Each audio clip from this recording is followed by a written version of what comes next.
Michael Bernstein had just dropped the not-so-pretty blonde bombshell that someone had copied the vicar's plan for his chronicles and was selling a proposition that was absolutely identical, word for word. The vicar was never one for the usual reactions of "you must be joking" or "there must be some mistake." Love him or hate him, he is the man for a crisis. While I would have gibbered a million questions, he quietly took stock of the situation. "I am no doubt correct in assuming that you are unable to name the person who presented the proposition to you. A confidentiality agreement, perhaps?" "Yes," said Mr. Bernstein, who appeared far more shaken than the vicar. "One that covered both the subject matter of the proposal and the parties concerned. I suspect I've already breached it by telling you at the meeting. Under the circumstances, I think that you can be forgiven. Blame it on the shock.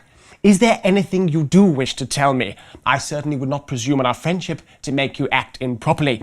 Under the circumstances, I think it would be improper to reveal even the appointments list in my online diary. Mother's the word, I'm afraid.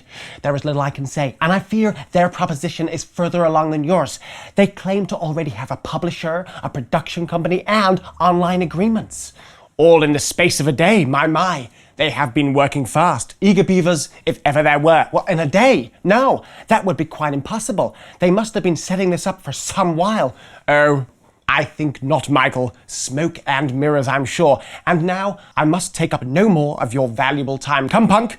It would seem that all these theoretical questions of the theft of intellectual property have been replaced by rather more real ones. A pleasure, as always, Michael. Keep the synopsis. You will be needing it when we do business together. We are about to write a few more chapters about the art of smoking out a rat."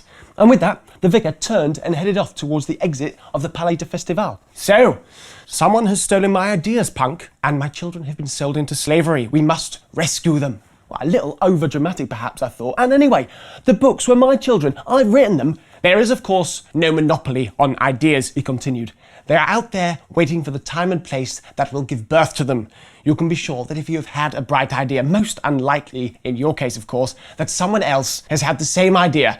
We are all one big humanity tapping into the same thoughts." He sailed out through the glass doors, closing his eyes and taking great gulps of fresh air. "In this case, however, I think someone has tapped into our ideas in a rather more literal way. If they have used my exact words, then our miscreant has not tapped into the common humanity, but has rather placed their dirty dexters on a copy of my proposition. How and by whom? Those are the questions." We headed straight over the road to the Swapster stand we'd visited earlier. The same young attendant was still there. "Good to see you again, my friend. I see the corporate takeover has not happened yet. Worry not, your time here has not been wasted. I shall need access to a computer terminal for a short while." The vicar looked around, but all of them were being used. Undeterred, he simply walked to the nearest computer and took the current user by the arm. "Excuse me, may I?" Not a question to which the unfortunate victim could say no. "If you want to hear some music, there is a perfectly good record store around the corner where they will be pleased to relieve you of some of those atrocious-looking euros." The poor man stared up at the vicar, wondering what was happening. "If you please," said the vicar, "this computer has a higher calling," taking the keyboard away from the man and sitting himself down. The attendant came over to see what he was doing. "How do I close down this awful software of yours?" the vicar asked him. "It is hideously out of date. I'm afraid you have 3 or 4 competitors who are light years ahead of you. Still, the best system does not always win. I myself was a Betamax user, and now we are stuck with that hideous VHS format. Thank heavens for DVD." He closed the Swapster software. "Good. Now, I assume you have an internet browser on here." The vicar had effectively commandeered the machine to surf the net. He was looking for Bernstein's online diary. "It was indeed most kind of Michael to subtly suggest I look here," he said. "This is how I booked my interview with him. His online diary for Medium Week, where people can see when he is available and request prospective interview times. Admirable, but not for me." He smiled at me.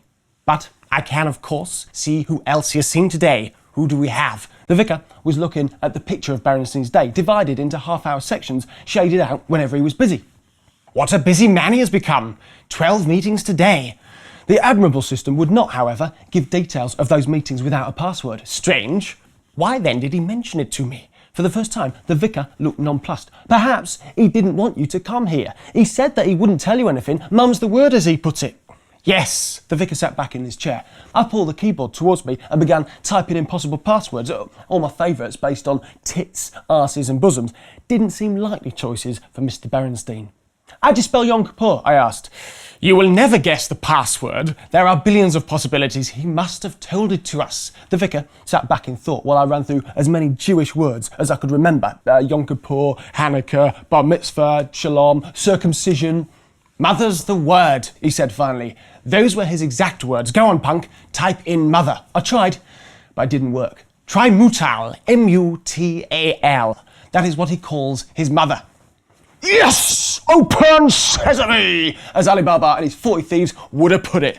The vicar clicked on one of the meetings and the details came up. He could even read the various emails connected with it. It felt somehow improper to be reading someone else's letters. We now live in a world where we must assume that everything we do and everything we say is available to all. The vicar didn't share my concerns.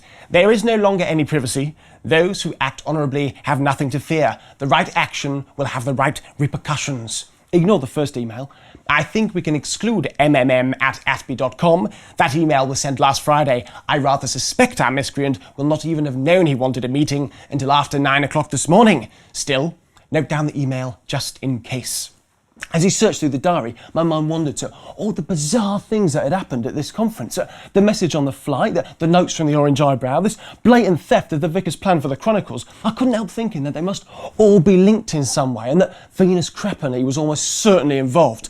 Let's be honest, punksters, I was flattered by her attentions. A few crude remarks about swellings in my head and my trousers come to mind, but did she really fancy me or was I being used in some way? That, it seemed, was the squillion-dollar question. Of all the meetings, only 2 were set up after 9 o'clock that morning. The first was a request by the unnamed ms2000@aol.com saying simply, something of great interest for you, more in person. The other, sent at 9:34 that morning, barely minutes after he would have left us, read, Hey Mickey, how about a coffee? Seems we both have a gap at the same time. Excuse me if I try to plug it. I have something I'm certain you'd like to see. From Luke Hutchins. That boy's not good. He's got ears the size of diamonds, vocal nose and a twisted face, with a voice that except that every so often her fingers would wander off the armrest and walk like a spider up my arm. What did it mean? What did it mean? Fuck it. A small, delicate nibble on a lickerish's ear was the only way. A sharp slap in the face or a long, slow kiss coming my way very shortly. Rule 10. At least one gratuitous sex scene in every book. Down boy. Down, so back to reality.